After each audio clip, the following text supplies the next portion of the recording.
Traditional recipe అయిన సొరకాయ గారెల్ని ఎలా రెడీ చేసుకోవాలో ఈరోజు చూద్దాం.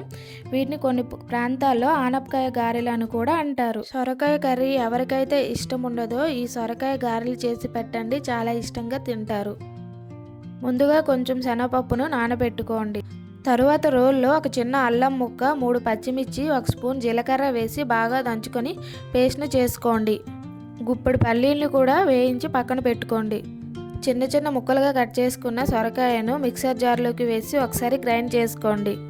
దీన్ని బౌల్లోకి తీసుకొని 2 కప్పుల బియ్యం పిండి, ముందుగా దంచి పెట్టుకున్న పచ్చిమిర్చి పేస్టు, సన్నగా కట్ చేసుకున్న ఉల్లిపాయ, కొత్తిమీర, కరివేపాకు, 1 స్పూన్ నువ్వులు, ఫ్రై చేసి పెట్టిన వేరుశనగ, 1 స్పూన్ ఉప్పు, పసుపు వేసి బాగా కలుపుకోండి.